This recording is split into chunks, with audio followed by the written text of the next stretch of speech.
வணக்கங்க. நம்ம கூட்டு குடும்ப சமையலில் இன்றைக்கி என்ன செய்ய போகிறோன்னா பூண்டு கருவேப்பிலை வெங்காய குழம்பு தான் செய்ய போகிறோம். வாங்க எப்படி செய்யலான்னு பார்க்கலாம் வாங்க. இந்த வரமிளகா வந்து கொஞ்சம் காரம், அதனால் நான் 3 மிளகா எடுத்துருக்கிறேன். இந்த கப்பில் ஒரு கப்பு கருவேப்பிலை எடுத்துருக்கிறேன்.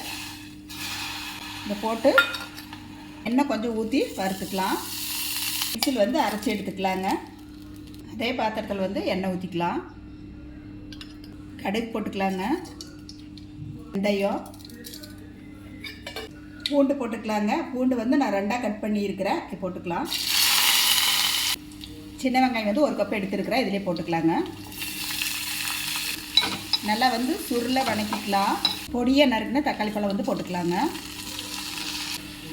பூண்டு கருவேப்பிலை வெங்காய குழம்புக்கு தேவையான உப்பு போட்டுக்கலாங்க. கொஞ்சம் மஞ்சத்தூள், புளி கரைச்சி வச்சுருக்கிறேன். இது ஊற்றிக்கலாம். கருவேப்பிலையும் வரமிளகாயும் வறுத்து அரைச்சும் இல்லைங்களா, இதையும் ஊற்றிக்கலாம். இதுலேயே மல்லித்தூள் கொஞ்சம் போட்டுக்கலாங்க. குழந்தை பெற்ற தாய்மார்களுக்கெல்லாம் ரொம்ப நல்லது இந்த குழம்பு.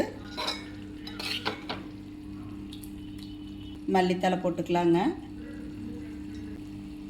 பூண்டு கருவேப்பிலை வெங்காய குழம்பு சூப்பராக ரெடி ஆயிடுச்சுங்க.